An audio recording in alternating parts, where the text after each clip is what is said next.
Triangle squared, squared. Happy New Year's.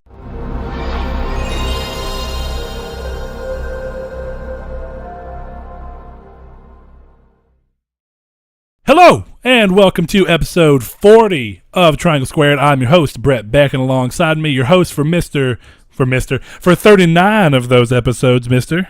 Yeah, I know. I'll have 40 next week, but it's Saul Bridges. I'll hold it over your head forever, Blaze. Yeah, bringing you episode 40. Don't worry. Lucky episode 40. Let's not forget the lucky. Oh, you want to talk about something real quick, though? What is that?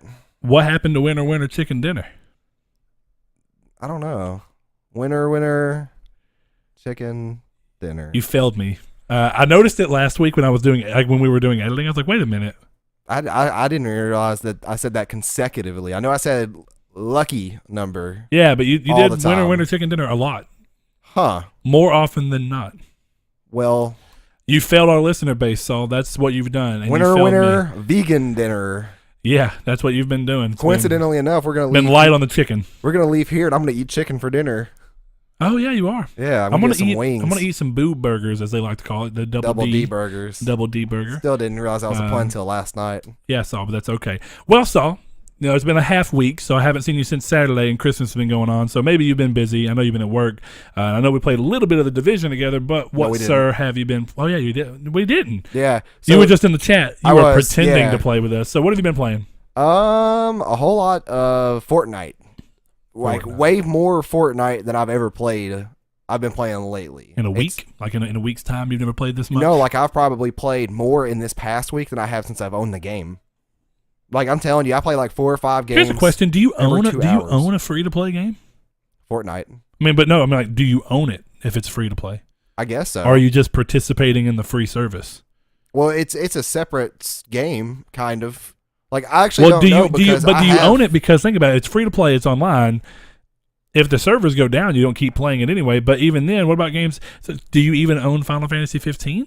Yeah, I own the licensing rights to that. Well, yeah, but like, do you own it? Because if the service goes down, you still can't play it. So do you really own it, or are you just paying for your license to use the service? Well, it's paying your license to use the service, but with all the online games here nowadays, you wouldn't be able to play just about any game. You can have it physically, and if it has to connect to an online service, no, sir. Well, if it requires online, like Destiny 2, of course. But I mean, like, even those, I mean, like, so do you technically own Destiny 2? I know, yeah, it's weird. I mean, I guess I don't know. I have the disc for that, but you know. I mean, yeah, I physically own the disc, but do I own the game? Because the game technically is not in my control.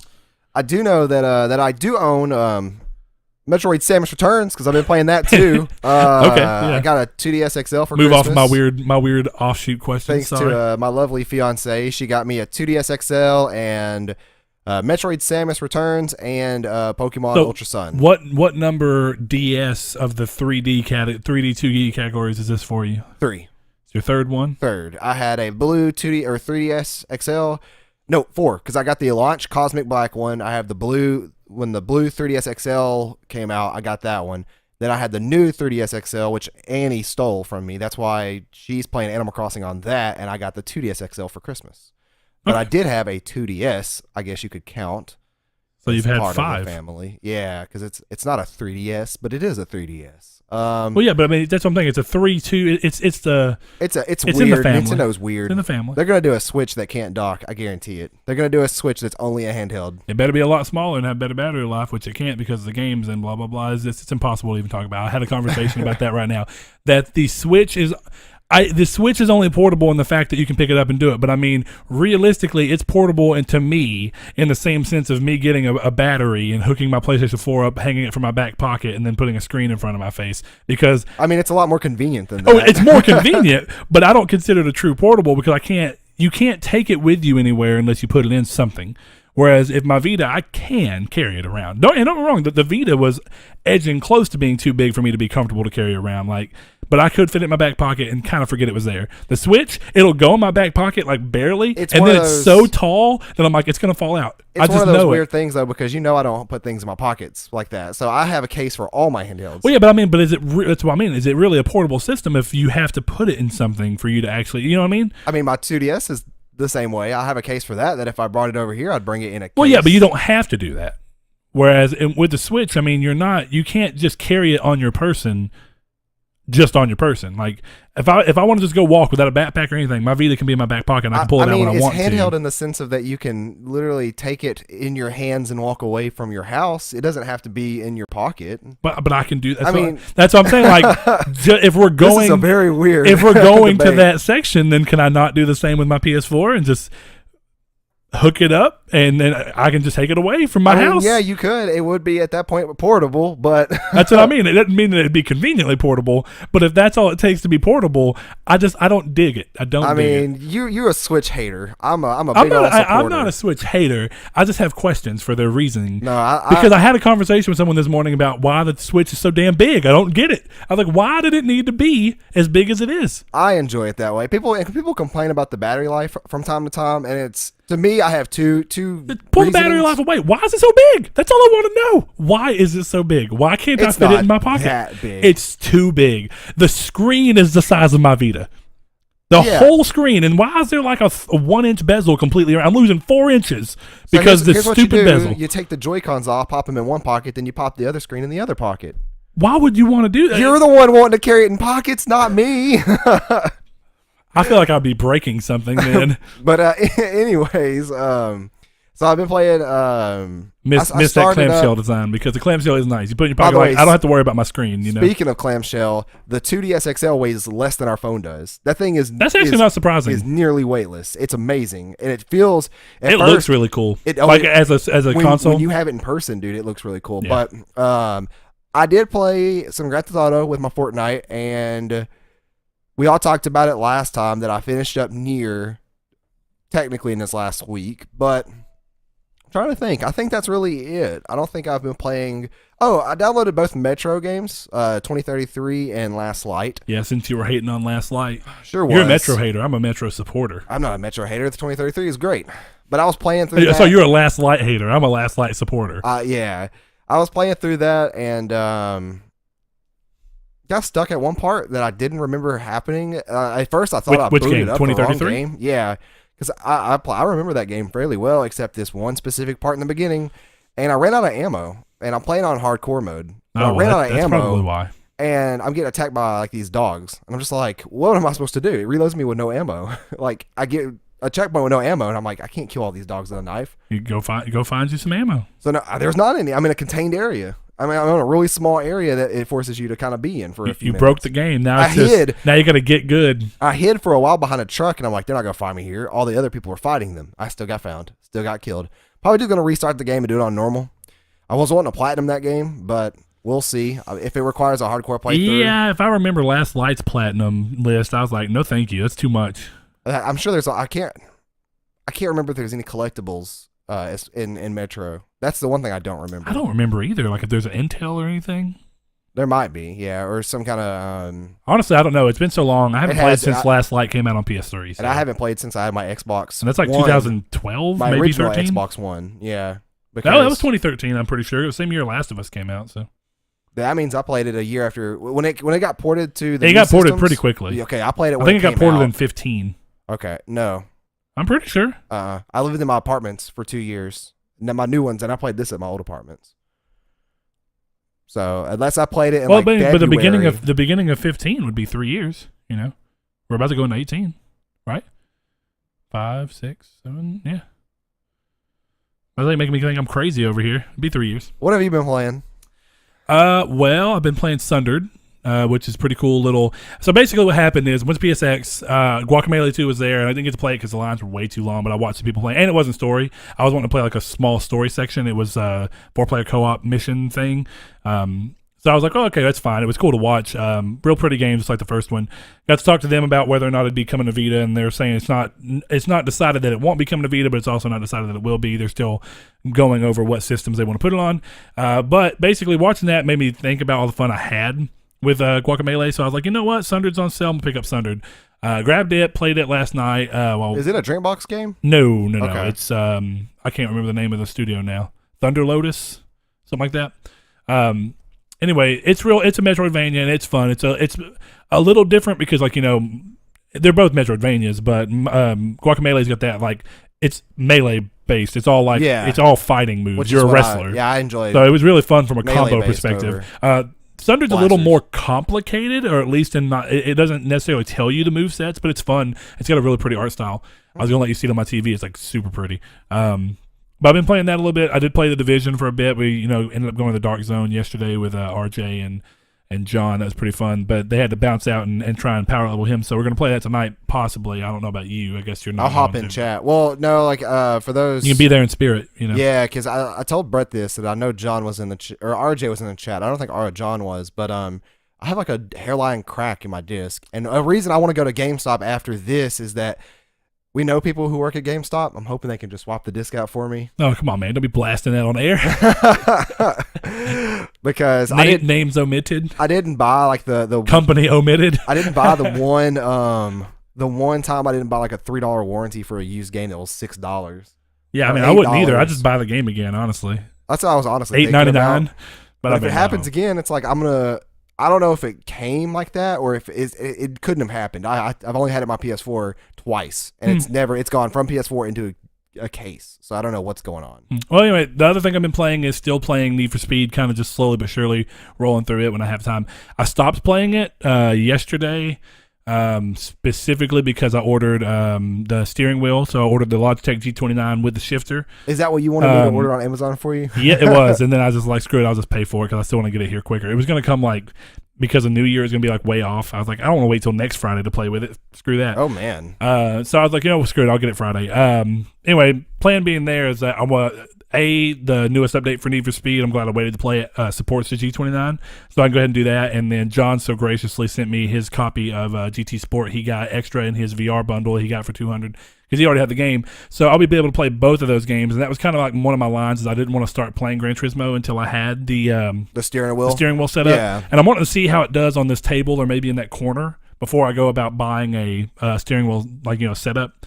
I mean, what you could do, and I've played on these before, and it's really, really efficient, is that you get a really nicely built but cheap TV tray for like TV dinners. Yeah, I've seen them too. If you get like a black one. But I need somewhere to put my shifter is the biggest concern. No, yeah, you like the one he had a slide out tray for a drink, but he had a shifter on top of it. Yeah, but I want the shifter. I want the shifter down, like where my hands would be. I guess that like if I was really driving, you know what I mean? Yeah. Like I want it to be down, like my arms drop to the side. Right, because you don't drive like this. Yeah, because I don't have a car that's got with your shifter. That'd be weird. I don't like that. Some of them are like that, but not me. I've seen extended pole shifters and they're ugly. Yeah, like ones that we were way up here with you. Yeah, on like they see them on diesels sometimes. I've seen them in tuners. I've seen them in tuners too, but you see them in diesels all the time. But getting out of car. Welcome to Cars Talk. Yeah, is that a show? Is there a show called Car Talk? I'm sure there is. Actually, I think there's a famous show called that with the Jeremy guy. I can't think of his last name. I don't know, but Jeremy Clarkson, I think. I don't know that name either. Or is that Top Gear? That's Top Gear, I think. Probably. Okay, it's a car show. Like Car Talk. I hope that's a name. It's so simple but elegant. Yeah, I'm like there has to be one called Video Game Talk too, or Game Talk. Yeah, but there's a couple of games. I bought Accounting Plus for PSVR, which is a game I saw at they showed it at the Game Awards, and then they did a panel of it at PSX. Which is pretty awesome, and that's Justin Roiland, so Rick and Morty. Really funny, kind of. I love that kind of style of humor, and it looks a lot like what I loved about Job Simulator, so I'm down for that. I've already made a joke about it, saying you have to be smart enough to play it. Yeah. So that's like I said, that's the beginning of the game. So I got that. Not going to revisit I also bought Trine, because I remember playing Trine on the PS3, the original one, and not loving it. Trine, Trine. And it's like a side-scroller. I don't want to say it's Metroidvania. I never got far enough in it to be sure that I would consider that. But it's like a side-scroller adventure game, at least. Interesting. Never heard of it. So I'm going to hop back into that because me and Seth played it like 2011 or 10 or something. I don't remember. But so I'm going to get that. I bought a couple games on sale, and I may buy more on this one. But I'm trying to be careful because I still do have a couple games I want to play. But guess what I started to install today, and I've realized how long it's been since I've had to install a game on PS3. Dragon Guard 3. Oh, really? Because basically what I came to the realization of is I'm dumb. I played Dragon Guard 3, beat the first ending, was like, okay, great. And I thought it was like Nier, where the second ending and the third ending and the fourth ending are all like the same playthroughs with just a little bit of different information. Oh, and it's all different? It's just like Automata. Every playthrough's different. And you never did not know that. Oh, my goodness. So out of sheer curiosity, I decided to look it up, and I was like, crap, they're all different. So I was like, I'm playing it. I got to play it now. That actually helps me to clear one thing up. And that one thing be that for some reason, I'm hard on Dragon Guard 3 because it does perform really badly. It has frame drops. There's an update on this one, so I hope that was a different update that maybe fixes that issue.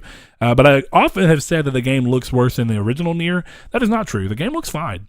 Really? Not just fantastic, but I mean, it looks fine. Oh, you look at now. That's pre-rendered cutscene. Don't be judging it off of that. I can tell that. Zero looking fine there. But my point being that the game doesn't look as bad as I once thought. What's up with that box art? That box art's reminiscent of PS4, but it says PS3. Yeah, that was one of the first PS3 games. Actually, I think it was the first, but definitely one of the first that did adopted the blue color scheme. Did it come out near the PS4? Came out after PS4 launch. Came out Came out in 2014. I thought for some reason this was close to a launch game, like where it's. No, like if I'm not mistaken, I think Dragon Guard 3 was a 2014 game, or at least. No, it is 5/2014. Oh, December 19th, 2013. What am I looking at here? Oh, maybe that was Japanese release date. Yeah, I was gonna say I don't know what I'm looking at that had that on there. 5/2014. Yeah, it was May 2014. You're right. Okay, cool. So I knew it came after. So anyway, spouting lies. Characters look really cool. Yeah. So anyway, with that being said, I'm going to start playing through that again, but I do still have to play through a couple games. I'm going out of town this weekend, which sucks because it's going to pull away from that time, but it's to see family, so I guess it's for a good reason. But, Saul. Oh, we got reader mail. Oops. We got reader mail. Because, like we said, this is going to be a little shorter episode. I have to go out of town this weekend, so we are recording on a Wednesday, so this is the 27th for those of you who care. Because of that, I was like, you know what, screw it. We're going to do some reader mail to ring in the new year. So, like we said, this episode comes out on New Year's. So, hey, Happy New Year, everybody. New Year's. And our triangle squared joke is, I'm going to see if I can make that work somehow. I like what Steve Bitto did where he put it was triangle squared, and it was like TS, and then the square symbol when you can't just put the small two, you put the little up arrow too. Yeah. I'm like, that's something. I don't think you can put symbols in a hashtag, so we won't be able to hashtag out triangle squared, but we can find a way. Because where there's a will, there's a way. But, Saul, the first one is from Mr. Steve Bitto, and it says, which 2018 games won't come out in 2018? I'm actually going to dock that one, because in a way, this is going to bleed into the main topic, which is, I guess that what makes sense. do we expect to see from PlayStation in 2018? And that's from a hope standpoint and a realistic expectation standpoint of like what faults they may end up having and things that we realistically expect to see. So we're going to save that one until the very end. We'll use it to transition in. Next one up is Mr. Liam, and we've done something similar. I think we did top 10, but it was PlayStation games. So we're going to go ahead and just blow the cap off of that and go all games ever, because that's technically what he's asking. So he says, heard you guys mention some games that are huge to you, but what are your top 5 of all time faves? Now, of course, this is a list that's always ever changing, so I'm sure my answers are going to be different than the last time. I read this question, and it was even only submitted 4 hours ago. Jeez. Yeah.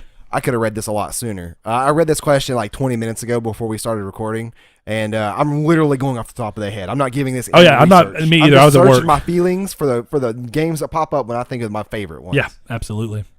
So, yeah. Oh, so I'm going to let you take the lead on this one. Since it's going to be real. Like, I'm going to do this pretty quickly just because of No, go with your heart. Quickly I thought of. No, that's what I'm saying, how quickly I thought of them. So, we got Legend of Zelda Majora's Mask. Probably my favorite 3D Zelda that's not I'm trying to think of what I'm trying to say. It's my favorite 3D Zelda that's not really Breath of the Wild, because Breath of the Wild is good, but it didn't have an impact on me like Majora's Mask did. I actually may pick that up tonight when we go to GameStop for 3DS. Yeah. Well, 2DS. But. If I had to go with a top-down Zelda game, it's a tie between Link Between Worlds and a Link to the Past. So Link to the Past gets it for nostalgia reasons. Link Between Worlds gets it because it's a better game. I agree. Actually, that's the perfect description. But and I'm not doing this in any order. So Majora's Mask is one. Kingdom Hearts 2 is another. Kingdom Hearts 2 is attached to a lot of fond memories and stuff, and that was my better. Yeah. And number 3 would be Nier Automata. Yeah, I said it. Top 5 games of all time. So I want to hug you. Number 4 is Bloodborne, because Bloodborne is a fantastic game that deserves to be in the top spot. Now, number 5, I'm actually kind of, as I'm going through this list this very second, I'm kind of having a mental battle of what it would be. and what it would come down to. But it's going to go to Pokemon Emerald. Pokemon Emerald. Okay. Yeah, I was going to say Final Fantasy X. I feel you. And then I was thinking Final Fantasy 12, and I'm like, and then there's Pokemon Emerald. Because I had to think of I thought of this in kind of weird categories. I was like, favorite RPG of all time. 10 popped up in my head first, but then immediately had an internal battle with 12. And then I was like, what about handhelds? And then Emerald just came through. Okay. Which is why Alpha Sapphire and Omega Ruby are such good remakes. I got you. Yeah, actually, Alpha Sapphire was really good. I enjoyed that a lot. It's funny because I didn't care for it the first time around. Bought it again after trading it in for like 6 months. I think I'd over Pokemon myself out. Came back to it. I still kind of have. Could not put it down. I was like, this is so good. What's going on? It is. It's a masterpiece, including the soundtrack. The Slateport theme. Yeah, boy. Slateport's awesome. Okay, well, mine's so that was fun. 2 quick answers from me that never change. Crash Bandicoot. Not going to say which. You know what? Screw it. Crash Bandicoot 3. Definitive decisions. And that's just because I think that game, I was the oldest when that one came out, and I experienced it with the most like cognitive understanding of what the hell I was doing instead of just kind of guessworking my way through it. Even though I played the other ones and beat the other ones, it wasn't the same. So like that one I really remember, and I have a lot of fond memories of it. And it was just, I think it mixed everything in the genre together. I mean, in the series so well for the last game that I really enjoyed that. Now, I think another obvious answer is Nier Automata. We've talked about that in length, and it's funny because, I mean, we've been having conversations with people, and while the great majority do love it, one particular person, I'll give it this. He messaged me privately, it was World End, and he said, he gives it a 7, right? He said at first it was a 6, right? Whatever, when we beat the first playthrough, and he said 7. And he said, he's like, but 7 for me is really good. He's like, I consider most great games a 7. I was like, that's a completely fair number. A lot of people get up in arms with reviews now. And it's like, if nothing's an 8, 9, or 10, it's a bad game. That's exactly what he said. He's like, for me, it's like, if it's not a 9 or 10, it's not a bad game. Yeah. I was like, yeah, of course not. And so many people, they hear a 7.5, and they're like, oh, I'm not buying that piece That's of crap. ridiculous, It's like, yeah. no, that's still a solid game. Like, as a quick throwback to the Dragon Guard 3 discussion we were just kind of having, is that Dragon Guard 3 from Game Informer, I'm pretty sure got a 6. And honestly, I'm sure Nier 1 got worse than that. No, I think Nier 1 got like a 7 or 7.5. Oh, okay. I watched, dude. No, it didn't. It didn't. I remember going. From who? I mean, from the GameSpot video review. Oh, maybe I'm thinking IGN. Oh, wait. I don't remember. I think we did say Game Informer too. I said Game Informer. Yeah, okay, I'm talking about GameSpot. I don't like GameSpot. Their reviews are ridiculous. It was hilarious. We need to watch that review after this. I watched it like 3 days ago out of curiosity of the game. That's how I accidentally spoiled it for me. And I still don't remember how I got it spoiled, but well, good. I kind of do. Don't go and watch the GameSpot review for the first Nier if you want to play it, because he just drops a major spoiler without a warning of any kind. But yeah, it was hilarious. Dude did not know what he was talking about. And the comments disagreed. The dislike ratio on that video is hilarious. Crazy. Well, yeah, but anyway, so that was a game that was a 6, I'm pretty sure, from Game Informer. And honestly, I was like, because I don't mind the frame drops as much, I give it a 7. In terms of an all-around package, now, as a game I love, I give it a 10 out of 10 because I love the game. Right. But that's personal feelings and not looking at it objectively. But anyway, so I'm going to say Crash Bandicoot 3, Nier Automata, God of War 3, because I think God of War 3 is the pinnacle of the series. Some people would argue 2, but I disagree. I think God of War 3 is fantastic. Even though I think the new one was going to be really good, and I hope it dethrones 3, but who knows? 3's just got a lot connected with it. I think it's a really interesting game, and the way they chose to go with scale in that game, nothing feels quite as epic as just like all the ways that you kill the gods in that game is just ridiculous. And if, in case you haven't played God of War 3 for whatever ungodly reason, I'm not going to spoil them. Still need to borrow it. But there is some and this one's not a spoiler because this is the very first boss. So if you want to consider it a spoiler, kill me. I don't care. Banhammer me, whatever you want to do.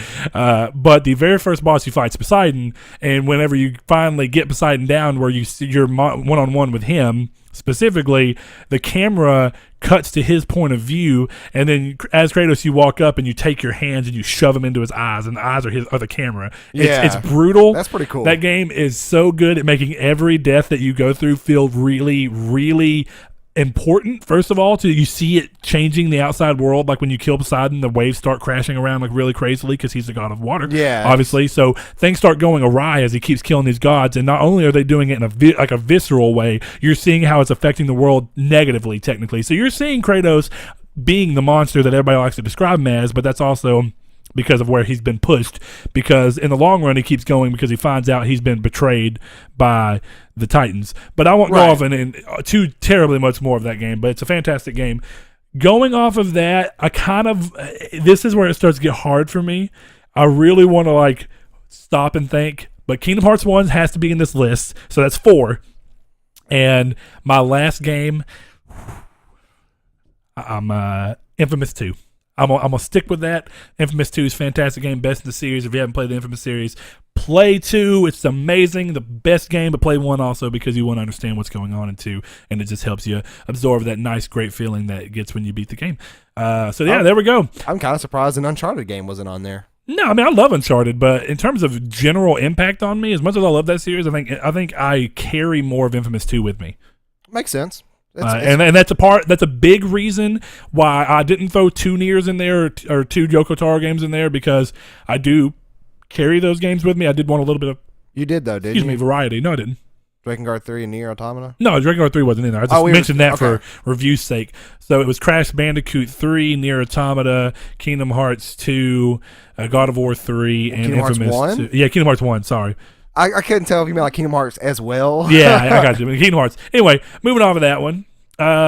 Richard Rivero, and nice man. You know what you see him when he messaged us today? Yeah. That he appreciated that we were consistent in every week, and that's what we do. We do it for you guys. Thank you, buddy. We do it for you listeners, because we know some of y'all don't get to be off and having fun, and for whatever reason, some people can't enjoy the holidays the same way as other cans, and we don't get to do it, so why not just work and put out an episode? You know what I mean? Yeah, sometimes I got to get here at 10 p.m. and got to go back to work 5 hours later or 6 hours later. It's all for fun, though. But that's dedication, Saul, and I love you. For those kind words, because it means a lot. So his question to us was, do you guys want a Vita 2? Now, I don't remember when he started listening to us. I do remember, I think it was like somewhere in the teens, and we did do a Vita 2 episode really early, but I'm going to say we have been extremely vocal in the past about wanting a Vita 2. I'm fairly positive Saul still stands on that side, even though he enjoys the Switch. I'm not saying the Switch is taking away from anything. If anything, part of what I'm going to say, I'm going to save for the main topic, because again, I think that this goes into a lot of things, but I want a Vita 2, and I do think that there is some form of a market for a Vita 2, regardless of what some naysayers might say. But I will get into that, and it doesn't mean that we're going to get one by any standard, but I'll go into that a little bit more. But yes, I like rabidly want one. Yeah, I still do too. I'm curious and kind of concerned about the Switch's success and how it is taking developers that were shining on the Vita, and now they are on the Switch, and I wonder if they'll go back. Well, one thing that's interesting, I don't know if you've seen, but not all developers have been getting access to the 32 gig carts, like the cartridges, and then now what was supposed to be the 64 gigabyte cartridge is now been pushed into 2019 for the Switch. They're not going to make one, and it was supposed to come out the midway through 2018. And we're already seeing games have this issue. A lot of games are opting to go on the 16 gig card, and then you have to download the other half, and you're running out of memory. The rest. You're running out of memory there. Yeah. It's interesting. I don't think it should be that way. Definitely, since the cartridge physical media is really good media, but it's more expensive. And, Blu-rays are infinitely cheaper to produce. And because of the way they did the cartridges, Nintendo has to produce all of them. So the cost of... It's coming directly to exactly. Nintendo. So it's interesting, but I don't know what exactly is causing the delay into 2019 for the 64 gig, but it's unfortunate. It could be materials. It could be a number of things, but it's gonna keep bigger games from being more plausible on the system, if that makes sense. I mean, for how big Breath of the Wild is, though. Well, but Breath of the Wild really isn't still that big. They do a better job at optimizing their games, but also for a lot of reasons, regardless of how you feel about the game, I still stand by the fact that mechanically and graphically speaking, Breath of the Wild is still a last gen game by all standards. Oh, of course, you're not. It's not really pushing next gen graphics. Like I told you, if you take the filter off, the game looks like Shadow of the Colossus. What filter? The color filter. Somebody broke the game and got to a point where you can get into the thing and you can see it without the I can't remember what the filter is called, but that cartoony somewhat looking filter. Yeah. If you take that off, the character models look like PS2 character models. I bet that's scary looking. I'll show you a video of it when we're done. It's really interesting. It looks weird because the game's so colorful normally, and you get there, you're like, what the hell am I looking at? Yeah. He got to a spot where you're not supposed to be in the game, so it's not showing the stuff right. You're just seeing the direct character model because it's not being affected by the filter that overlays. Yeah, it stripped the filter off of them. Yep. Sean Santarude, Mr. Rude Cold says, any gaming New Year's resolutions? My only resolution is to make sure that I start working through the backlog that I've been building for myself recently. I feel like I've been irresponsible in doing that. But at the same time, I mean, I wanted to do it because I needed to get some of these games, but I'm just building myself a never-ending backlog. So that's my resolution more than anything. And also refocus on starting to get platinums, because there's something fun about getting platinums, and I haven't gotten one in like 6 months. I had one. I can't remember what it was now. I don't know. Yeah, like Hellblade was the last one I got. That's August. It might be. I'm fairly positive. Destiny 2 was the last one I got. But it might. I can't remember what it was. I do know I definitely want to finish Persona 5 at some point. Wow. I've drawn a complete blank. I don't remember what it was. If I remember back in the episode, though, I'll definitely let y'all know. Okay. But Persona 5, yeah, Sean, I definitely want to finish that up for sure. All right, and we have 2 more. Since we're going to go ahead and get all these. Most anticipated games for 2018. This comes from our boy Ryan. Tune into the topic, boy. Well, I mean, to an extent, but he's saying Monster Hunter Ace Combat 7, which I'm hoping still keeps that date since they've been kind of coy on showing it, and then Red Dead Redemption 2 for him, amongst a great many others. So, as we know, Red Dead Redemption didn't do much for me, so obviously excitement for Red Dead Redemption 2 wouldn't be there. Grand Theft Auto 5 didn't do much for me, so again, excitement for Rockstar games doesn't do much for me, but I'm happy that everybody else is excited for it, and the game looks fantastic, graphically. I'm glad they did a new engine, because while Grand Theft Auto 5 still looks good on next-gen consoles, what they've shown of Red Dead looks ridiculous. Yeah, the facial animation in Grand Theft Auto 5 can be really lacking in some parts. Well, yeah, but it's also a PS3 game. So I mean, oh yeah, I know. In the grand scheme, and I don't get me wrong, it looked great for a PS3 game, and it looks good on PS4. But so I would say Monster Hunter, definitely playing the beta sold me on that game. I was already pretty much sold on it from PSX, but playing the beta and doing everything together, it was extremely fun. I'm getting that game. It's gonna be good. Yeah. I think God of War, absolutely. I just want to see what's going on with God of War. Now, I hope that God of War doesn't get screwed around too much. And while it's a little bit of a cheat answer, I mean, it's still a game coming out. Shadow of the Colossus. It looks beautiful, and being at PSX and literally seeing people running around playing it, it looks crazy good. And there's even more gameplay videos out now that you can see. It's probably the same areas, but it's easier to access for everybody else. Sure. And but seeing them straight up on those 4K HDR TVs, I mean, it was amazing. That game's an experience anyway. You know what I mean? It is. Yeah. I think that's an important one. Now I'm going to kind of reserve the rest, because there's games I have reservations from. They're saying spring 2018 on Detroit, so that'll be my last one that I say I'm extremely excited for. As long as it comes out next year, which I don't see there's any reason it's not. If they've been bold enough to say spring. Worst case scenario, if it does get delayed, we get it in the fall. That's still a 2018 game. So, yeah, Detroit looks fantastic. And if the level of polish that was at least on the demo that they showed on the show floor, the hostage scene is fantastic. I mean, that game, I'm pretty sure they're just in that making sure everything's right phase. You know what I mean? I completely agree. Yeah, I'm excited for Detroit. God of War, to a certain level of cautionary about, but yeah, because your fanfare for the series is a little different, right? Yeah, it's one. That's the one I've played all the way through and I really enjoyed. Oh wow, you've only played the first one all the way through? Yeah. Oh, I mean, Chains of Olympus too. Oh yeah, Chains of Olympus is a baller game though. But yeah, so not Uncharted. Detroit, God of War. Far Cry 5 is something I'm super excited about too, because I like cult stuff, and that's about basically. I actually am Far Cry. I am excited for Far Cry 5. It's just, after seeing some of it at PSX, it doesn't look like as big of a departure as I was hoping for. Yeah, but it still looks good. Well be, I think I'll enjoy it, because I always love those games. Yeah, it's definitely in the root of Fallout or Far Cry games, where it's definitely the same gameplay loop. Almost. Yeah, so Far Cry 5 is on my list. Yeah, and then like he said, Shadow of the Colossus. Goulashes. Shadow of Goulashes. But yeah, Shadow of the Kolaches. But yeah, Shadow of the Colossus and Detroit, God of War, and Red Dead 2. There was a small part of me that hoped you messed up again and said Kolaches. I mean, I probably would have said far, because I always say Fallout and Far Cry. For some reason, those two games. I was talking about Shadow. No, I know. But yeah. I accidentally. I can't speak. I actually almost did mess up again on Far Cry and Fallout. One more reader mail, and it's from Mr. Shiriko, and it was worded extremely weird, but I'm going to say what you meant to say, so I get it. What game that you played this year would you have not played this year after playing it? What game? So basically, what game would you have not purchased now that you played it and have knowledge of what it is? What game would you not have purchased or played? Yeah, and for me, that's Watch Dogs 2. Like, I typically... It's funny how I kind of hit that one on the head. Yeah, you did. And I didn't even think of it at that point before we recorded it. And I was kind of thinking, I'm like, what game? Because I thought Mass Effect Andromeda, but I knew what I was getting into with that game. And so in the same week, you know, I got, I've said it before, I was on vacation, so I picked up Watch Dogs 2 and then Mass Effect Andromeda. Watch Dogs 2 was really, really bad. And I played a lot of Watch Dogs 1, and I thought it was way worse than that. To have released this year, or maybe even like late last year, whenever it released, and the game physics be as bad as they are, and when I hit a tree, it shouldn't just bust into splinters. Even Grand Theft Auto 5 doesn't do that. And like, I don't know what to compare it to of another open world style game like that. I mean, it's really a Grand Theft Auto-ish style game. Yeah. So I mean, yeah, that's. And it just wasn't nearly as fun. I mean, the multiplayer in those games is always great because it's a sandbox, you know. Yeah, that's what you're going for. But the multiplayer for those games is always fun. It's always a blast, and I played more the multiplayer than the single player. Can you even think of a game I've really complained about this year? I've been, because of the money situation and knowing that we were going towards this, I've been a little more cautious with buying things. I don't feel like I've bought a game that I just straight didn't enjoy. Yeah, I'm trying to think. The Surge. Oh yeah. Oh man.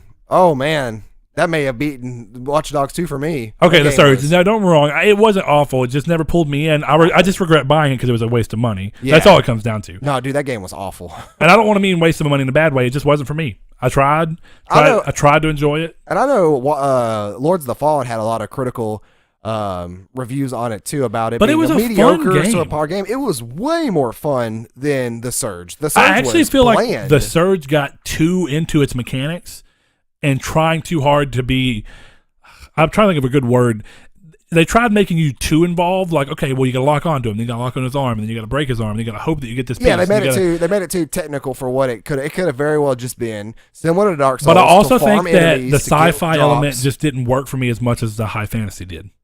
I do know though that I like fantasy. You know, like dark fantasy specifically, like what we've seen. That could work. I guarantee you, if you give that over to Miyazaki and throw a Dark Souls name on it, they could make something like that work. Maybe. Someone was saying like an Armored Core Dark Souls game where you create your own mech and then it's a Dark Souls hard difficulty and mechanics and slow combat. I don't know. I would love it. I mean, I would, but I like would. Zone of the Enders. I would like the idea. I don't know that I would love the game. Yeah, you know what I mean? You just don't know. Because we like the idea of the Surge, and that game was hot garbage. Yeah, I did like the idea of the Surge. It was just weird. I don't know. But anyway, one thing I thought was pretty interesting from a news standpoint, since we didn't really do news, is did you see where Kojima had an interview where he's talking about the people at Sony when they saw how far along he is in developing Death Stranding, that they had never seen a game move along this quickly? Didn't that man not have a script like a month ago? Well, no, it was like 6 months ago, and he was just working on a script. But iterative scripts are not that surprising, right? And I think if you think about it, it's from the point of full production to where the game's at, I think is what they're talking about. And that makes sense. Because they didn't go into full production until this year, right? So think about going into full production. They're back there making the game. What we saw was surprisingly in-depth, and I feel like that's going to be in the game, and that's surprising enough. Dude, because normally at this stage of conceptual stages, a lot of this stuff is shown to give you ideas. Like, there's actually a lot of interesting stuff in the no-clip Daniel Dwyer thing he did for Horizon, where some of the stuff they showed at E3 didn't even end up happening. Yeah. When they showed Horizon at E3, the tall necks were supposed to be you were supposed to be able to kill them. Yeah, you were supposed to be able to fight them, and they were supposed to be in herds. And then they were like, "Why? That doesn't feel right." I do remember the herds thing too. Now that you said because the first time they showed it, there was two of them walking side by side. Yep. So they pulled away from that. But again, this looks a little more. Hey, this is going to be for sure in the game. I'm convinced we saw gameplay footage. I'm not convinced of that. You know how he said that the scene is playable where you're going underwater, but I don't think that's no. I'm talking about with the combat. Like, I'm convinced that, you know how sometimes developers for trailers, they will manipulate the camera to where it's basically a free camera, and then they'll zoom around a character that's actually doing something that's not scripted. Then they do that. I'm positive that the whole combat system with the pistol and everything else was in fact gameplay. Like that was gameplay. I don't know. But I will say this: he's working way smooth. He's working on an engine that was already made. He's helping improve it. What is that engine called? The Decima? Yeah, it's the same engine as Horizon. Right. And they're working on making the engine better between each other. But he's working from an engine that already exists. Whereas with Grand Theft Auto, Horizon. No, with Metal Gear Solid 5. He was and Ground Zeroes. He was working on the Fox engine the whole time. Right. Which so is still I mean, if you think about that, he was building an engine engines. from the ground up as well. So when you think about all that, and you think about the way his games normally have to work, he normally does a new engine pretty often, or is having to work on new hardware. This is hardware he's already familiar with a engine that's extremely easy to work with that he already knows and he knows that he likes. So I think that they're saying from the point of full production where he's at is surprising them. And if so, that's really surprising because everybody gets on Kojima's ass for being extremely slow. I mean, you know what I mean? I'm a huge Kojima fanboy, so to me, it's kind of like, take your time. I know it's going to come out and it's going to be weird and it's going to be good, but take your time. I don't care. But and even then, though, I don't feel like he's being too overzealous in the way he's showing the game. I don't think he's the one deciding to show the game. I think that comes down to Sony being like, "Hey, do you have something we could show?" And that might have been what he's talking about in the interview. It may be that Sony came or like, "This is way further along than we would have expected. Can we have something together with PSX? Yeah, give us something to show, or for the game awards, whatever." You know what I mean? Though. Yeah. That way they can kind of show it and be like, "Hey, do you have something that we can kind of go with this?" I think that might have been what ended up happening. I mean. You know, you see that a lot where they'll focus on one scene and then just really polish that area so that it can be shown in its best form, which I'm sure is what happened again. But because didn't Killzone 3 do that? No, Killzone 2 was shown as a pre-rendered cutscene, but that was in the Horizon thing. It was shown in 2005 before the PS3 even came out as a pre-rendered cutscene, and Sony were saying it was real-time gameplay, and it wasn't. But yeah, like. But regardless, I wouldn't be surprised if just the relationship between him and Jeff is the reason he brought the gameplay. I don't know if Sony had anything to do with it, which makes sense from your standpoint. Well, Sony as a publisher, to an extent, would be like, I don't say yay or nay.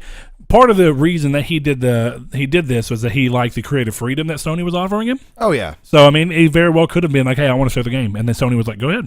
Yeah, or Jeff shooting him a tweet saying, "Hey, I need you to show the game so I can cry on stage for 5 minutes after talking about you again." Exactly. And he was like, "Don't worry, bro, I'm gonna bring them tears." Yeah, that's probably what happened. Actually, that's actually a very, very close representation of the exact text messages. I'm sure. Yep. Because that's how their relationship is. But through a translation. Yeah. Well, Kojima's pretty proficient in English, just not. Well, he can understand it. It's like he can't speak it that well. I wonder if he can type it out. That'd be interesting. Anyway, we've on to 2018. Forever.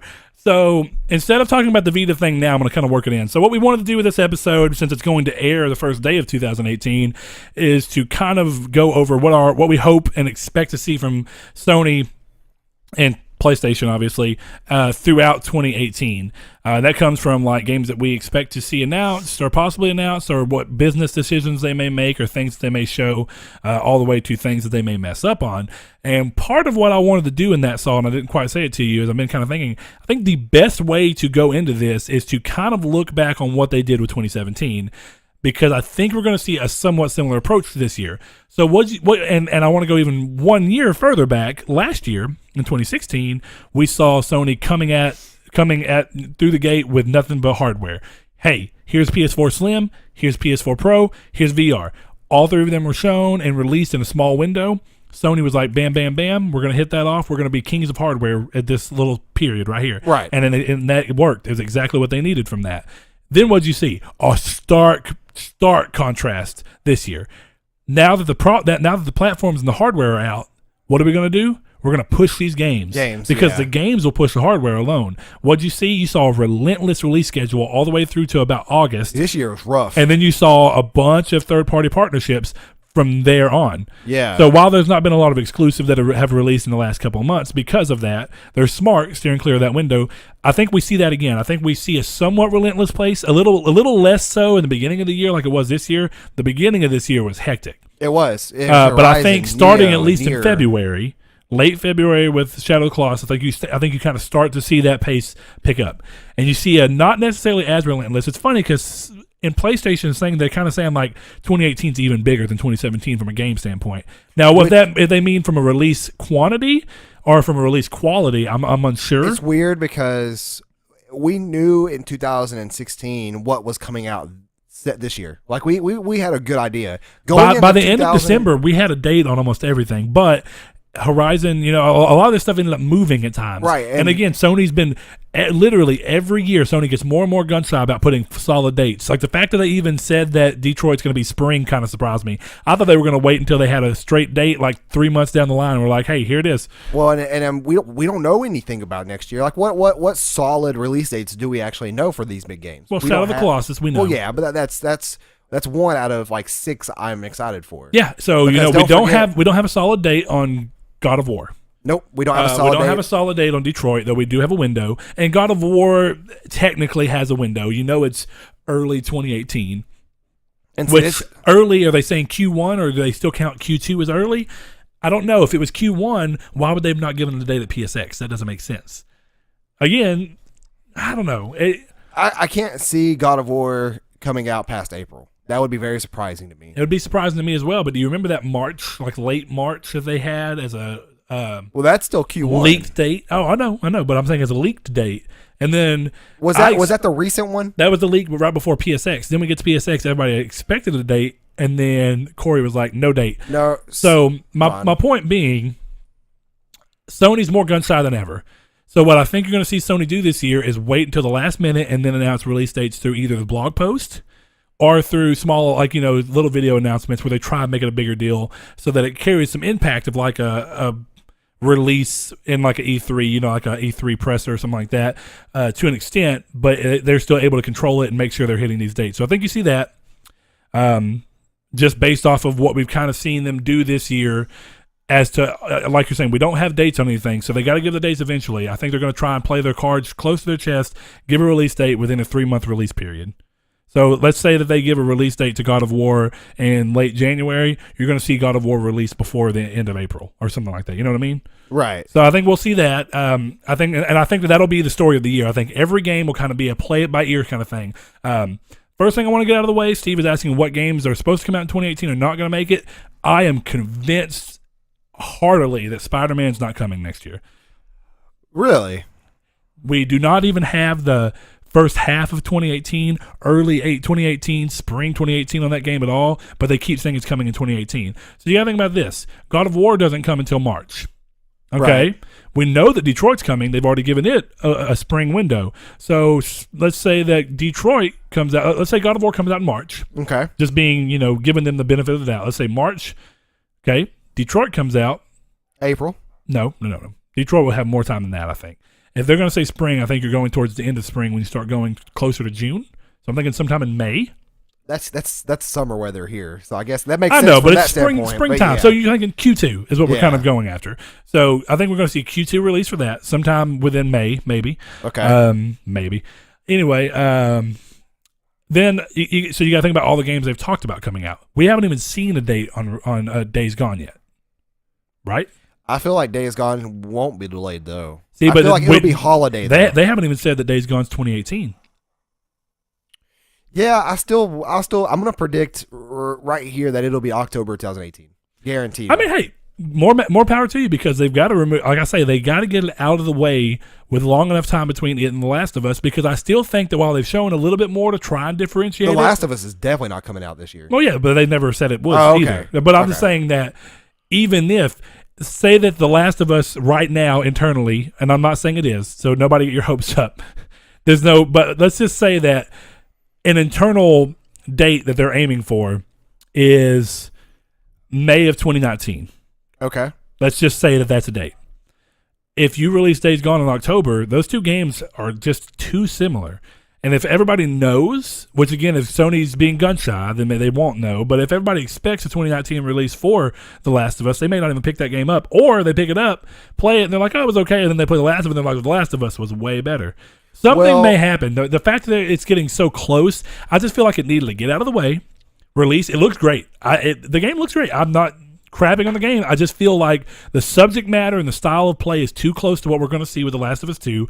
After we saw Naughty Dog peruse the idea of open world in Uncharted 4 and then actually technically put an open world in Uncharted Lost Legacy, I'm almost certain that there's going to be an open world aspect to The Last of Us Part 2. Yeah, but I think that Bend has nothing more to gain than to go ahead and release in, say, October, because that comes out first, so that's going to... They've got to come out before The Last of Us, for sure. Course, if they come out after The Last of Us, they're dead in the water. Yeah, I agree. I agree. But yeah, I think that'll help them out. It'll get people who want that zombie game. But see, the more time that you had away from it would have been better. Let's just say Days... No, but see, that's the problem, though, is that people who are picking up The Last of Us 2, even after Days Gone, who have played Days Gone, they're still going to pick up Last of Us 2 because they're a fan of The Last of Us. Well, yeah, no, they're not. It's not going to hurt The Last of Us. Subject matter doesn't matter to those people at all. It's not going to hurt The Last of Us at all, though. The Last of Us is also a series that people know.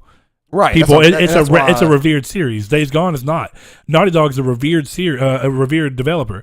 Bend is really not. I love Bend, and I've liked all of their games, but they're not a household name by any standard. No, most people can't even tell you what games they've worked on. Exactly, but that's what I'm saying though, is that if it comes out in October, it's going to get that craze for zombies. Sure. It hits the Halloween holiday. It hits, and people kind of do what they did with Until Dawn. Yeah, which they released Until Dawn a little earlier, but then they really capitalized on the Halloween area, and they got a lot of sales in that window. Yeah. So anyway, go ahead. And I think that people who I don't know anybody personally who would say I'm not playing Days Gone because I'm saving my zombies for The Last of Us. That would be super weird because it's the subject matter isn't going to change or matter when it comes to The Last of Us in comparison. Well, and I'm thinking like The Last of Us went on past people who normally play games. When you sell like The Last of Us, and people who hate zombies, like you. Yeah, I mean, well, I don't hate them, but I typically just don't care. Yeah, they've been overused. So when you do that, and you have people like me who are hardcore but don't really care for the genre, some people like open world though. That may be enough to entice them. But when you have people like me, sure, but I'm talking more like the people who normally don't even buy games who ended up buying The Last of Us because they heard such good things about it and because Naughty Dog's so revered and they do that. Uncharted was like that. People came in and played Uncharted who didn't typically play games because that's just what Naughty Dog does. That's kind of their thing. They are able to create experiences that transcend the genre or transcend the medium, and pull people in who normally are more cinephiles because it's so cinematic.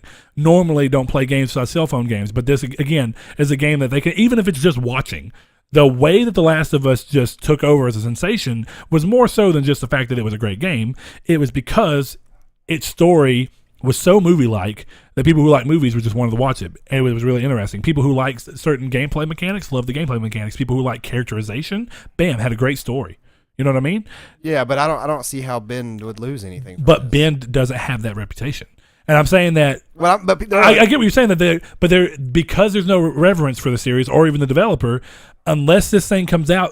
Like, and don't get me wrong, it's going to be a little cinematic, but to what extent? We haven't seen enough to know. Yeah, it's going to have. Like, they showed a little bit of the story, and of course, they got a great voice actor behind it. I can't remember his name off the top of my head right now. Sam, but Star Killer is what I will always call him. Sam Witt. Whitner. I don't know. Whatever. My point being, they're a studio that just doesn't have any kind of real reverence to them. They're not going to sell by word of mouth alone. Whitworth. Well, right. Yeah, Sam Whitworth. Yeah. So my point being is, it doesn't matter how good the game looks or how good of a developer I think they are. They have to do more to get people to go, well, now they're just trying to do blah blah blah. Well, we know that Last of Us 2 is not coming out in 2018. There's no absolute Yeah, of course, way. and I'm glad it's not going year to year. And I do agree that if it was coming in 2019, it would really be dead in the water. So Days Gone has to release at some point before it. So I hope. I mean, if it doesn't, but so even then though, but October is getting close to holiday season releases. You're getting close to when the third parties step in. Right. There's a lot of hype for this game. But my point being is that what did we see Sony do this year? Completely avoid the last game that Sony put out that they published that wasn't a PlayLink title. I think that's just because they didn't have any games to do it on. I think think about how congested this release schedule was. They could have spaced that out if they wanted to, and it would have looked perfect. Yeah, but what they did instead was you're going to lose more people to delays than gain people during the holiday. I disagree on that because the holiday is when the people who don't normally buy games just flock in and buy stuff, be it games that have already released or new releases. But I think it's because they don't want competition from third parties. Because think about it, like you talk about it all the time. People who have budgets, people who are on budgets, okay, they don't have a lot of money. They only have one console. They can only afford one game every so often. When it comes time for them in the holidays, people who don't play games all the time are going to be more likely to be like, I've only got enough money for Call of Duty. I'm going to pick up Call of Duty, and sorry, I'm Ratchet and Clank. If you came out now, can't pick you up right now. Yeah, but and that they do that to make sure that they don't cannibalize themselves sales wise, and because they also get these third party publisher deals. So what are they? Sony's going on the back end like, hey, we're going to make sure we don't release games around your game so that your games can perform as well as they can, and our games can perform as well as they can. And this is a good, good relationship for both of us. What release date area would you put in for the Days Gone then? Honestly, I think you're right with October, but I just think it's too close to the holiday window. I don't think there's a problem with that. You just said people buy games during the holiday, though. But one game. Yeah, but that doesn't matter. I literally just said Sony has these they do these publisher deals. I guarantee you part of that is Sony being like, look, we release our games up here when y'all aren't trying to release games, and y'all release those games here. You benefit from us not competing with you, and we benefit here from you not competing with us. But Sony won't pull an EA either, where they release Battlefield 1 and Titanfall 2 months apart from each other. Well, I know that, but I'm talking about it's still within the realm of two big games, and undoubtedly so. No matter what you do, November is going to come, and November is always going to be Call of Duty, and Call of Duty is always going to be bigger than anything they can release in October. Yeah, but it's similar to what you said about the gameplay differences of Days Gone versus The Last of Us. Like World End was saying. Now, that's a more your argument there is more. I get what you're trying to say. This one right here, I'm just saying specifically that they have shown now almost since the PS4 is released that they will not release games in that time period. They just won't. Then there's no other release date for Days Gone because there's no way it's coming out in August. I don't foresee it coming out. That's 2 months earlier. No, I'm just saying I don't see them if they're not going to release it in October, November, December, they're not going to release it at all in 2018. But why wouldn't they? Because they're trying to capitalize on the Halloween. Who buys games in August? The Lost Legacy came out in August and performed extremely well. Yeah, that's a part of a game series that's much bigger though. I mean, agreed, but it's also a time period when there's no other games coming out. Typically. Yeah, I can see it doing much better in an October setting, holiday seasonized. Like they're gonna. So what they could do is they could come out in August, have a good August, and then as sales obviously start to slope down, they could start campaigning the game during the October season before all the other games kick in, and hope that and maybe even discount a little bit depending on what goes down, because that's 2 months down the line. Say that they discount and go, hey, this game we're going to start pushing it more for Halloween and give it and put it out for $50 on sale. Maybe they can do it that way. I don't know. That's not typically Sony's thing, but my point still stands. They don't definitely see. Of the games that could go against stuff like that, Days Gone's not one of them. If you're going to put a game in the period that's most congested with big releases, it's got to be something crazy that people know. God of War, Halo. Well, we're comparing it to The Last of Us. Yeah, and like the Xbox can release games in that time period, because they don't have the partnerships. It's not as big a deal for them. And I'm not saying that's exactly what's going on, but I have a feeling that somewhat affects it. And B, they wait to release their games typically into that time period because a lot of their games are big. They can release God of War. I mean, they can release Gears of War, and they can release Halo, and those games are big. Sony, they have those games, but those games are The Last of Us, Uncharted. We know we're not getting an Uncharted. God of War. We know we're not getting a God of War's coming for them first half of the year. So what supposedly, yeah. So the only games they have that can compete in that time frame from a release standpoint are games that are already slated to come out, besides Spider-Man. If Spider-Man comes out in that time period, Spider-Man will do well because, again, transcends the medium. Because people will play Spider-Man because Spider-Man's... People will play Days Gone because of zombies. But a little different. And Spider-Man's a well-known character. You know what I'm saying? They're not going to congest the market when it's in October or November, when they did that in February of this year with Neo, and Horizon. AAA games coming out. AAA games that are not... not on the Call of Duty Battlefield level. You know what I mean? Yeah, I guess. Well, I mean, none of them were. Yeah. I mean, you got to think Call of Duty this year. I'm talking about already made over $1 billion. I'm talking about as far as like as games you're going to play when you own the system kind of level. Sure. But this is also the time period. I mean, doing it earlier makes more sense, and you're not trying to worry about holiday sales and stuff like that. I just don't see Days Gone being done earlier. And those people, all those games are really enthusiast games. Nier is a niche game. Right. Came out, people were going to buy it, and then word of mouth has carried it to this point. Horizon really kind of fits the... And Horizon's the biggest game that probably came out at that time period. Neo did surprisingly well and surprised people. Yeah. But again, these are games that enthusiasts are going to hop in quickest, and then the rest of it's going to tail out. Nier didn't hit 2 million sales in one area. It just Nier hit 2 million sales a month ago. Well, it's like 2.5 million now, but still, yeah. Yeah. And see, another game that to answer... a good old question. Kingdom Hearts 3. That is not coming out in 2018. I disagree. Nope. But guarantee here's we've seen more on Days Gone than we have in Kingdom Hearts 3. Technically, no, not now. I guarantee you that. Well, not now after the leaks. Well, no, take the leaks away. When they showed Toys R Us, God, Toy Story. Those Those are cutscenes, though. No, they showed a lot of gameplay and they've shown a lot of gameplay of the Coliseum, and we've seen Tangled. We haven't seen Big Hero 6. Do you think that's part of it, or is that Big confirmed? Hero 6 is confirmed of the world? So again, they've talked enough about the game, and they've shown stuff long enough that, and definitely how polished Toy Story looked during that roll through, and then seeing the leaks definitely confirmed that too. I feel like that game comes out in a similar time slot to when Final Fantasy 15 came out. November. Yeah, I could see that, but I don't foresee it being in 2018. Like, there's absolutely. Well, so do you think it waits until November of 2019? No, I think it comes out in January or February of 19. Do you think they aim for November and then push back to January or February? Kind of like what 15 originally did, where they aimed for September, or and then pushed it back 15. an exact month. Yeah. Or 2 months. That's what it was. But I don't foresee that, or I don't foresee Final Fantasy 7 coming out. Well, Final Fantasy 7's not been given a 2018 date. No, well, yeah. So yeah, well, that's Kingdom Hearts. Kingdom Hearts hasn't either. Kingdom Hearts got given a 2018 date. Now, just 2018, they didn't specify. That's right, yeah. Which in my opinion implies that it's going to be late 2018. But I mean, of games that are not coming out, I agree that it's likely, but I think that it gets a 2018 date, like a legit date, like be it November 23rd or some random date, but it'll get a date. Now, if it gets pushed back, I could see it. Sure. Does Dissidia have a final date? January something, I think. There's an open beta in January. Is that what it is? Yeah. So maybe March. I don't know.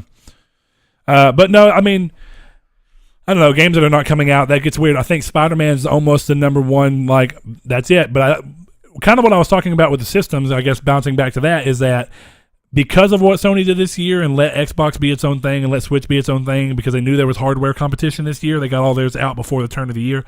I think we see that continue on this year. I don't think we see Sony worry about hardware. I don't think we see another slimmer vision at all. I don't think they're going to do what they did with the PS3, at least not for a little bit longer.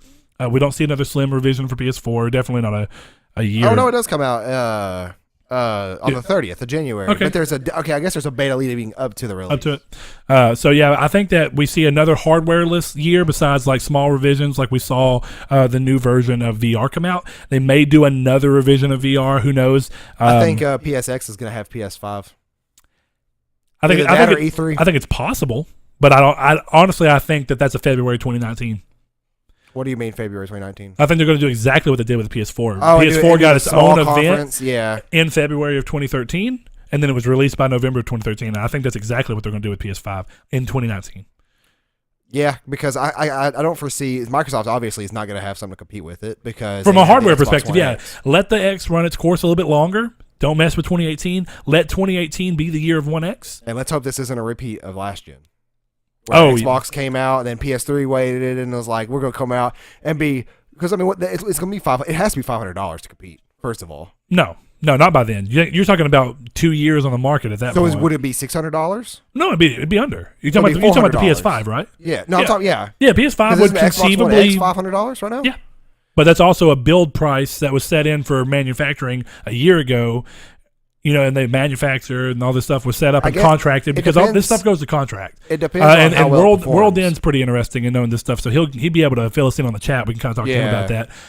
But basically, and I didn't even think about this, but it makes a lot of sense. He was talking about there's contracts. You know, they're going to write these contracts up and figure out what build they want ahead of time. Yeah, so whenever it gets there, they push through. Whenever they get to where it's at a price that they can afford to do it at. That's what they had to wait for the One X on, is to make sure cost of materials was low enough for them to have that $500 price. And make sure all the contracts with all the manufacturers and stuff probably all went through. Roll through, yeah. But I think that you got to think, so with the Xbox One X already out now, it goes through the whole year of 2018 without anything, and then it gets set up and shown in February of 2019, but not released until the end of 2019. That's 2 years since the X is released. Yeah, I guess you're right. You're going to see a better build quality in terms of like performance wise than the X on probably a cheaper machine.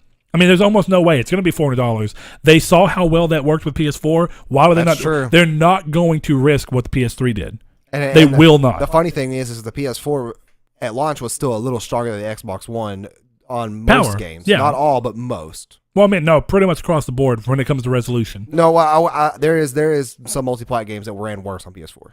I can't remember what they were, but I do remember. Well, and I did say resolution. One might be I did Shadow say of- resolution, Oh, okay, not yeah. frame rate, I'm because talking frame about- rate could be yeah. something else. But resolution, It was always always favored. 900p. Yeah, and it was- Xbox was almost always 720. PS4 has almost never gone sub 900p.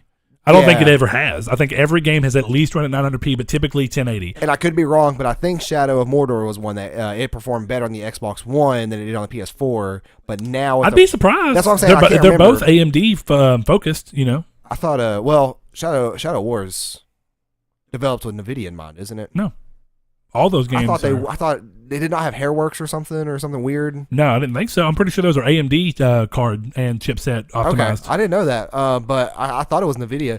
But You know, honestly, it might be, but I'm fairly positive it's AMD oriented. and this is 3 years ago, so I could Sure. have forgotten and got wrong. It could be another multi-plat game, but yeah, We're getting off topic, It's but gonna be yeah. interesting. I mean, not in a way. We're still talking about the future of PlayStation. Yeah, but I mean, in terms of realistic expectations, I realistically don't see PS5 at all. I don't think they may do what they've already done and be like, it's coming. Well, they've already said that. You know, they've already been like, Everybody knows there that's will be happening. another console. Well, some people were like, well, will it be another console or would it be another iterative jump? And he's Well, like, no, it'll be another actual new console. did you see He those- basically confirmed that it's going to be a PS5, like what you would expect from a legitimate generation jump. Did you see those leaks, quote unquote, about Sony working with Nintendo on the next console? No, but that doesn't sound right. It doesn't really, but like there's a lot of stuff going on about this, and people are I mean, saying, what do you mean by working on Nintendo? Because that's gonna. I do not know. I have not read the leaks, but I've seen a lot of people talking about them. Oh well, a lot of people talked about whether or not the PS5 will do a hybrid form factor, and it won't. It will not. What do you mean? Like the Switch, where you can dock it or pull it off. It won't happen. Basically, here I said this to someone the other day. The reason that the PS5 will not do that is because Sony as a publisher and Sony as a company are known for having developers that push the envelope, technologically speaking. And the only way that you can hit these hybrid machines is to neuter your performance. So why would they do that? Why would they have Guerrilla, which is a technical powerhouse, Naughty Dog, technical powerhouse, and as we're seeing with every game that Sucker Punch comes out with, jumps up another big bunch. I think now that you have those three developers hitting that level of quality, they will not neuter that ability because part of what they're in games for right now, their shtick right now, is dark, sometimes dark, but like moody, gritty, realistic worlds. And that doesn't work on an underpowered system. No, and what it was is that they it was Microsoft and Nintendo. I got Sony and Microsoft mixed up, but and they said no. Oh, Yeah, and That's it's a little bit older, but like I've seen people talking about something with Microsoft and or Sony and Nintendo lately. I don't know what it is. It may have been people I don't talking know if about it's- whether or not a lot of people have been showing stuff off about hybrid consoles because some people don't know that the Sony showed off the patent of what was essentially a Switch back in 2014 Yeah, or 15. was it like a Foxconn blueprint of something or another that looked Yeah. like the Switch? Well, It was somewhat. kinda- I mean, it was a screen uglier. with attachable controllers, but No, yeah, it was ugly obviously rounded. R&D. Yeah. And it would be interesting because Sony is publishing a game on the Switch. Aren't they? Didn't we cover that like not too long ago and look up the clarification of that too? Where it was like a game that one of Sony's publishers owns is making a Switch game. Maybe I'm not Something sure. like that. I don't remember that to be But honest. I can't remember where I read it at, but somebody was talking about Sony and like somebody was like, this is obviously a troll. I wouldn't see that come to fruition next year anyway. So I mean, in terms yeah. of what else do you expect to legitimately see? Like, okay, Not handheld. hope wise, what are your hopes for next year? Hopes are to get Days Gone launched with. I just want the games that we know about, the God of War, the Shadow. And that the includes Days Gone. Spider-Man? And yeah, Spider-Man. But I don't see that launching next year with what you said. I didn't even think about that being a realm of possibility. But it's just these games because there's nothing else that I really, really want. There's a dream that I have. I have a dream that Sony makes a licensed by Sony, made by Sony Pro Controller. Okay, I got that. That's a good dream. One game that we haven't talked about that I do think has to come out next year, and I'm going to consider it a hope and an expectation. And after seeing it, I do think that we are close to it, and I'm glad they showed as much as they did. Dreams still is an odd-looking game, but Dreams. It's not going to survive. Dreams has to come out next year. And I'll even go as far as say, so Dreams is another game that they're saying is next year, right? So think about that. God of War, May. God of War, March. Detroit, May. Dreams, June. Let's give it the Crash Bandicoot slot just for the hell of things. And then how does Spider-Man and even give it to just one of them? Let's just say that August sees a game release and it's either Spider-Man or Days Gone. How does Spider-Man fit in then? Because then it's going directly against competition. If anything, it would be Spider-Man in August. I would think Spider-Man would fit well for a summer. And then, yeah, that actually would be pretty good. Maybe flip it in Dreams. Yeah. Spider-Man's a summer game, but I don't think the game's that ready. See, it needs more time in my mind. That's what I'm saying. We'd see more than that when we saw it from E3. And then we didn't see anything at PSX or the... Well, there was no, wait, never mind. I'm thinking about the new Spider-Man movie that's coming out. The whatever. In the Spidey universe, it's weirdly animated. Yeah. But regardless of that, I mean, I don't think that we're seeing... Spider-Man can't release next year. In my mind, I just don't see how it can. And if it does, it means that Days Gone's not. There's no way that Days Gone's releasing as Spider-Man releases. And not against it, no. No, there's no way. I mean, if you put those two, and if you give those two a month, the same quarter, but I wouldn't see them releasing within a month of each other. I don't know. I don't think it would happen. I mean, think about it. Days Gone's going up. Anything's possible. Anything's possible. I want to clear that. But next year, there's so many big games coming out. There has to be room for all of them. So Days Gone's going to release in one busy quarter or another, unless it's. But again, doing it earlier in the year when there's not third-party releases that are legitimately 15 million and more releases.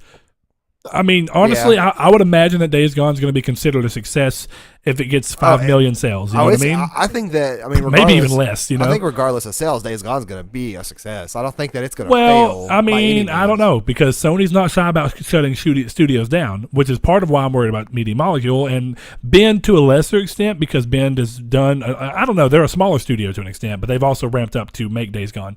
I was trying so hard to find that Nintendo Sony thing that I saw. You're not going to find it, so I'll give up.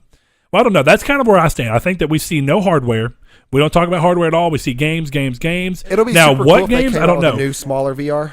And I think that's possible, but like they won't make a deal of it. It'll be exactly like what this new one is. No, it'll be a ghost release. Allow that to be okay. I thought you meant deal as in like a price on it or something, but yeah, like allow that one to become cheaper. With the original. Yeah, like they already done that one right there was $200 with Gran Turismo Sport or by itself. Well, that was part of a promo. Well, yeah, but I'm saying just to get rid of stock because they're trying to work these new ones in. Okay, I thought. So you may see the same thing. Price drop. Oh well, maybe because I'm sure with the new one they've made the build costs cheaper. I still thought it was a cool idea that I had. It obviously wouldn't work, but a Sony handheld that's also incorporated into VR, you dock it, but instead of docking it on a TV, you dock it and you pick up a VR headset and put it on. I don't know. Why though?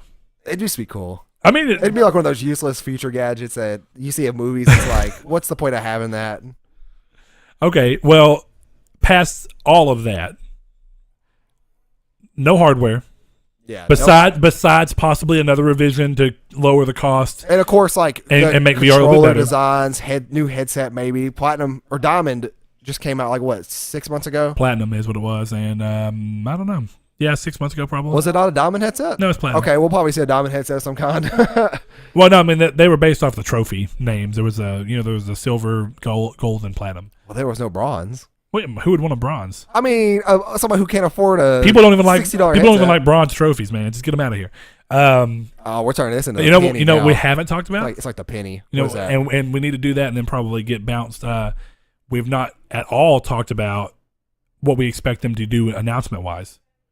What do you mean? Like, what do you expect E3 to be? Do you think it'll be the same as last year, where they're playing it safe and they're showing games that we've already seen? Honestly, or because you got to think about that. How can they do that? God of War is one of the E3 staples right now. By that time, God of War and Detroit are released. Well, no, So what new games do they start showing? Well, that's the thing is this E3 is going to hit you with those surprising games that you didn't realize was in development, similar to Shadow of the Colossus on this E3. Except, sure, obviously you want to go. You would imagine bigger. So I mean, in your mind, what do they save? Bloodborne 2? Well, maybe more. Okay, first of all, more info on the new FromSoft game. Whatever the hell that was. Yeah. Because some people are saying that it's Shadow Tower, Dark Tower. And some people are claiming that it's a PlayStation exclusive when that's not been said anywhere. Are you talking about the game? Well, the quote from the trailer is from another game that was already on PlayStation. Yeah, I know that, but I'm saying that people are saying that this new game is going to be. You can't say. See, that was original. The Dark Tower, or whatever it's called, not Dark Tower, but it's not Shadow Tower. Shadow Tower. Shadow Tower is a PS1 game. Yeah. PS1 got a lot of de facto exclusives, just like PS2 did, because they were the cheapest, easiest, most market shared console out there. Games got that because you could put games on there and make money way easier than you could on Nintendo 64 with expensive cartridges. And on PS2, everybody released games on PS2 because there was almost no competition. Exactly, that makes sense from a market standpoint. So I mean, it could be a new IP, and that's what I would think. And it could be, but so I just don't get why everybody automatically has to say it's a Sony exclusive when they've not said that at all. The fact that it wasn't shown at PSX, it was shown at Game Awards, and it wasn't even shown with a PlayStation symbol anywhere around it. There's nothing that would lead to you believing it is a PlayStation exclusive, but somehow people have got it in their head that it is. Right. I hope we see more of that for sure. If they show that at E3 for PlayStation, cool. If they show it at E3 in general, cool. I don't know. I feel like we'll see something about it before that. Why would they even show that and then just be quiet for 6 months? That sounds weird. Yeah. So maybe I'm trying to think of who would release, because you remember a while back when Shuhei had mentioned that Japan Studio is making a JRPG, like a legit JRPG. And people are like, what would that be? I have no idea what that could be either. See, because like Gravity Rush is a Japanese game, but it's far from a JRPG. No, I mean, really. It's just a Japanese release. It's just an action-adventure game. Yeah, more than anything. It's like an action platformer. I don't really know. But what do they show? That's what I'm saying. Like, that is a possibility. But what studios can you think of, because they've gone on so many closes? Okay, Ghost of Tsushima, almost a shoe-in. You're going to see that. That'll be one of the new games. That'll be one of the ones that plays it safe. We might see Days Gone. Does that have a solid 2018 release date, though? No. I didn't think so. No, the way they were talking about it, when they said, do you want Japanese voice acting? And people were like, yeah. It's like, I don't know if they're saying that because they know they have it included, or if that's something they're literally wanting a response on. Well, to include it. That's something you can work in later, though. But even then, that's true, just. But it's still time. I think it's obvious that they are not very far in development. Oh, no. In terms of grand scheme development. Just them going over the concept art and actual photographs from Japan that they used to use as concept art for the game with no actual concept art of the game was ridiculous. Up on the panel. Well, there was some concept art on the game, but not a lot. Hand drawn concept art and stuff. But yeah, that's what I'm talking about. That's what you're talking about. Concept art. That's what concept art is. I'm talking about rendered concept art. Like actual, not in game, like not fully rendered. No, not fully rendered. You know what I'm talking about. I guess I don't, but it doesn't matter. I've seen. I think, but what we were trying to say is that's obvious the game's not very far in development. So we see it, of course. We get a big update on it at E3. What else do we see at E3? Possibly a From Software deal. Possibly. Yeah. And that's it to my knowledge. Like, but then what studios? Like, you gotta think of what studios. Maybe like the Elder Scrolls 6 or not Fallout 5, but like I would guess Elder Scrolls 6 of some kind, some sort. Well, I mean, I'm kind of thinking on PlayStation State specifically. Not Bethesda's E3, because they have their own E3 now, so that wouldn't be shown at theirs. As far as Sony's go, I have no idea. They have to have a lot of surprises, because you're going to see Ghost, you're going to see whatever this From Software game is, if it's an exclusive. I really don't know what else they could show. Maybe Devil May Cry 5. See, partnerships is what you start thinking, right? Because what developers do they have that haven't really made anything? Bend is working on something. Yeah, not a whole lot right now. They closed down Evolution, so Evolution can't show anything. When did they close down Evolution? Evolution has been closed for a while, like 2 years, man. They're the team working on that Onrush game that was shown at Paris Games Week.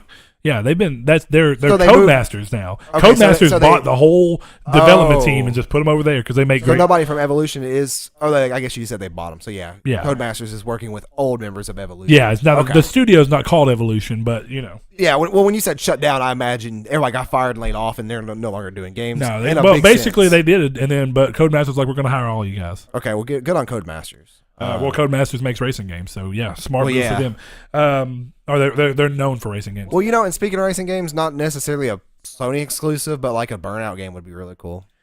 Yeah, I don't know. It's interesting to try and think of literally what would be shown. Now, there's going to be third-party partnerships. Now, Crash Team Racing, I think, is high on that list. I think we could see Crash Team Racing, and that would be a good surprise. But that's still a third-party deal that Sony's fostering and stuff like that. Yeah, that's exactly. Activision published Crash Bandicoot.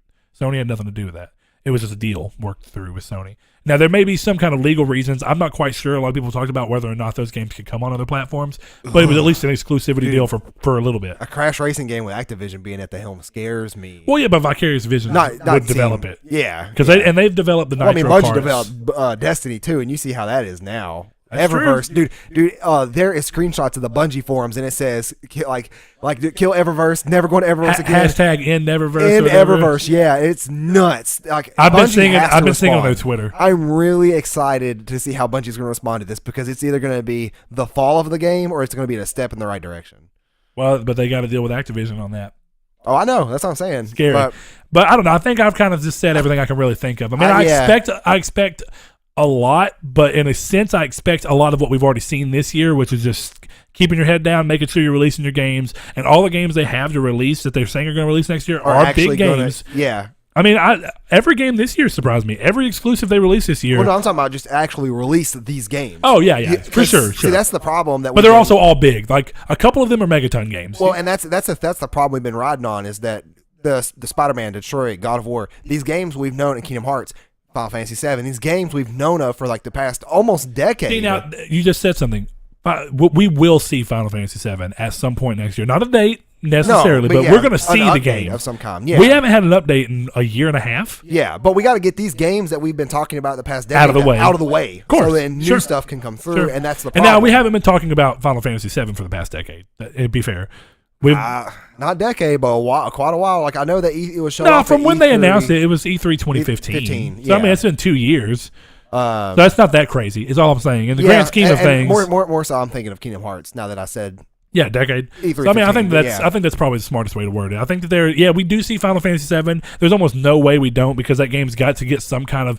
The game will carry hype because of what it is. It's Final Fantasy VII, but they've got to show more. They've got to get people who have never played Final Fantasy VII hyped. The people who have got word of mouth for Final Fantasy VII but don't necessarily want to go back and play it. Yeah. They're like, well, I can play this new one though, and I'm so excited to get to play it. That's probably going to be you because you never really played a whole lot of 7, right? No, I beat 7. Oh, okay. When I was younger, but I've said consistently that I just don't think you're not a fan of turn-based and. Well, no, I just don't think that 7 is as hot of a game as everybody makes it out to be. It's mechanical problems that are now changed. No, I mean, don't get me wrong. Final Fantasy 7 was a fine game, but yeah, I'm definitely more excited that it's active. Yeah, not active time battle. That's unfair because technically that's what 7 was. I just now realized. But what I mean is it's real time. I don't know if I've ever had this thought before, but I just now realized that Kingdom Hearts 1 and 2 both came out on PS2.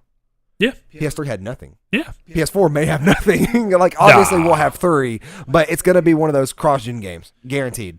Oh, I don't think so. Oh, I do. I can say it's not coming out next year. And if it doesn't come out next year, they'll have it on PS5. If not, PS5 will, of course, be backwards compatible. Yeah, backwards compatible, similar to how Xbox One X is. Which I'm also excited to see the new Xbox name. I just want to see. Yeah, I'm expedited. I'm excited. I'm excited to see what the new Xbox could be called because it's going to be ridiculously dumb. Xbox One XX. Xbox One Triple X. Yeah. You want to watch porn?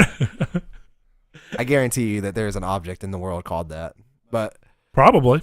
Well, guys, let us know in the comments what you guys think. It's a weird way to start the year. So hey, yeah, Happy New Year to you fellas. Me pointing pretty much unfocused the camera just then, but I think it did. Something did, but yeah, it did. But don't forget, stop unfocusing the camera. Saul. We do have Twitter, you monster, that you can come follow us at. It's Triangle SQRD, and we have a pinned post on there for our Discord. We hang out in there about 5 to 10 active users at all times, so we're always up for a chat and hop in that Discord. Let's have some good debates. It's super fun. And hey, just for you guys to know, I don't want to just spout out any names or anything, but let's just say that the CEO of coffee as a whole is in our Discord chat, and I think that's really important to talk about. So if you like coffee, there might be something for you in there. That's true. Yeah. The CEO of coffee. Yep. But thank you guys. This has been episode 40. Be safe out there tonight. I mean, it's even New Year's Eve, or it's not even New Year's Eve, it's New Year's Day. But if you're going out for the New Year's Day night to party, be safe. Use protection. Come back and be able to at least watch episode 41 from your hospital bed. Thank you, guys. Thank you.